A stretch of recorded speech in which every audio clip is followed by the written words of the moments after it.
در پاکستان بعد کشتار رهبر حزب عوام ملی در شهر کراچی، هواداران این گروه سیاسی به کوچه‌های شهر پشاور ریخته گردهمایی اعتراضی راه اندازی کردند.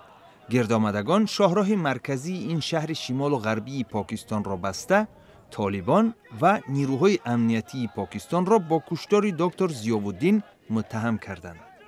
رهبران این حزب میگویند در رابطه با این کشتار آنها اعتراضی سراسری تشکیل خواهند کرد. در جنوب ترکیه در نزدیکی‌های مرز این کشور با سوریه، ده‌ها هزار کرد فراری از شهر کوبانی پناهگاه یافتند. روز 23 نوامبر ازدحام بزرگ در تپه مرزی جمع شده برخورد مسلحانه نیروهای کردها با گروه دولت اسلامی را که آن زمان در شهر کوبانی ادامه داشت مراقبت کردند.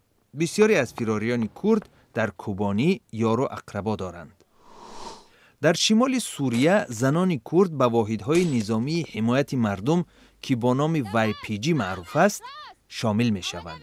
روز 23 نوامبر در شهر قمشلی شمال سوریه تمرین نظامی زنان گروه یاد شده برپا گشت.